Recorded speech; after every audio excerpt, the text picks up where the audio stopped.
Hi, this is Jerry Shapper, the Bug Doctor with PestCemetery.com. It's getting to be that time of year again. We've got to start battling rats and mice. And if you start now, you can make your job a whole lot easier.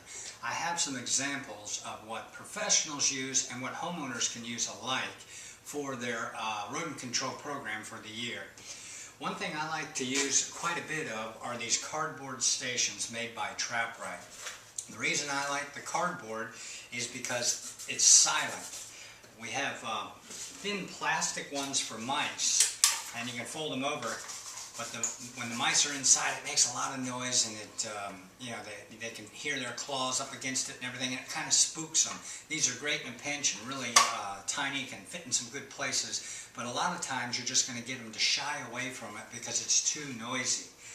The TrapRite stations are nice because you have different sizes, and what I like to do is use glue boards to put them inside and lure them in using either Provoke for mice or Provoke for Norway rats and roof rats. It's simply irresistible, it's non-toxic and hypoallergenic, and you just put a dab in there and they just can't resist it, and they're going to scoot on in and get on your glue board, and it's a simple matter of rolling them up and throwing them away, and then you can reuse the trap.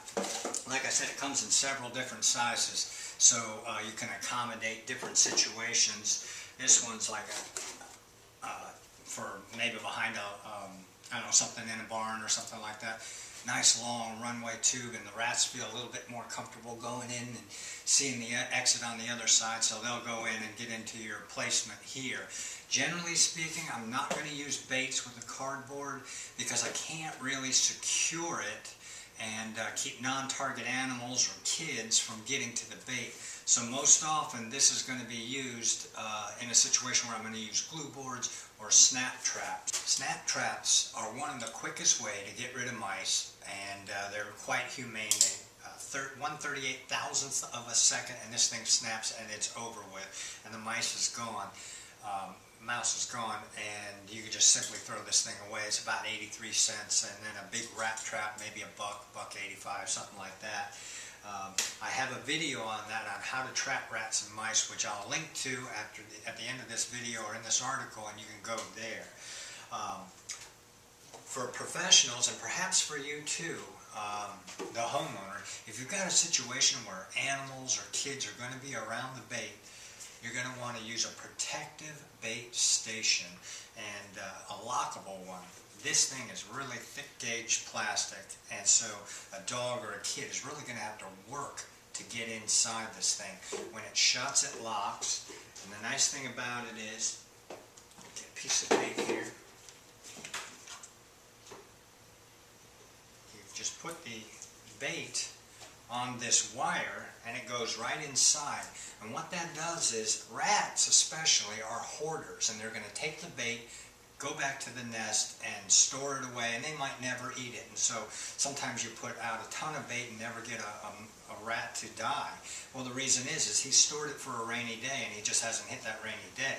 So what this does is it locks in here and it forces the rat to eat the bait right then and there, and that'll shorten up your control efforts significantly. You'll get several that way. So like I said, this thing locks, the bait's secure inside. You can even run a chain or a cable through this and anchor it to a wall or something like that to make it extra safe. This is what I highly recommend on residential accounts now, more and more, whereas before we always used to use things like the cardboard and whatnot, and only these on commercial. Well, you're going to have more kids, dogs, cats, and things like that on your residential, so think about this. It's a small investment, but this thing will last for years. Another thing that's quite popular are these place packs. Toss packs is what they call them.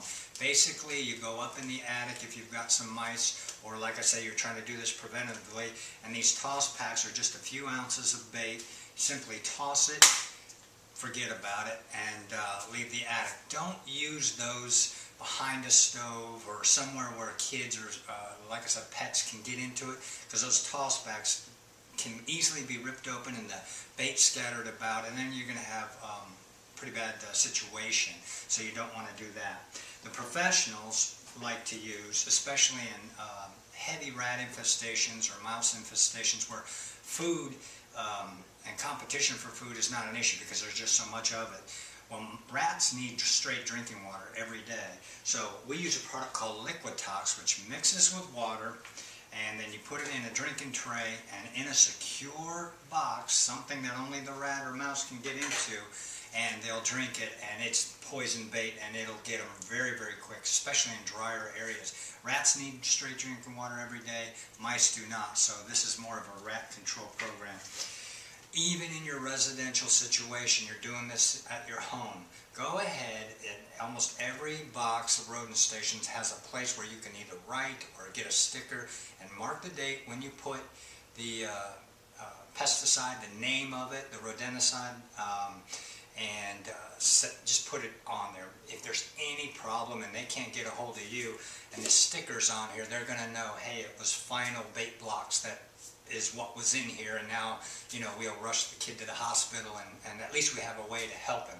Whereas if you don't have anything labeled, they're only guessing, and they don't know. And the different baits nowadays work different ways, and some are stronger than others. Not stronger, but some are single feed, some are multi-dose. So anyway, go ahead and mark it any old way you can. Piece of duct tape, I don't care. Mark what you used, when you did it, and that way 6 months from now you'll know, hey, I checked that 2 months ago and there was plenty of bait and now it's all gone. It just a good reference. So anyway, it's time. Let's go ahead and start getting our rodent control programs in gear and start setting you up for the long cold winter, because these little furry guys are going to want to bar off your home. Hey, I'm Jerry Shepard, the Bug Doctor with PestCemetery.com. Thanks so much for enjoying my blog. I do appreciate it. See ya.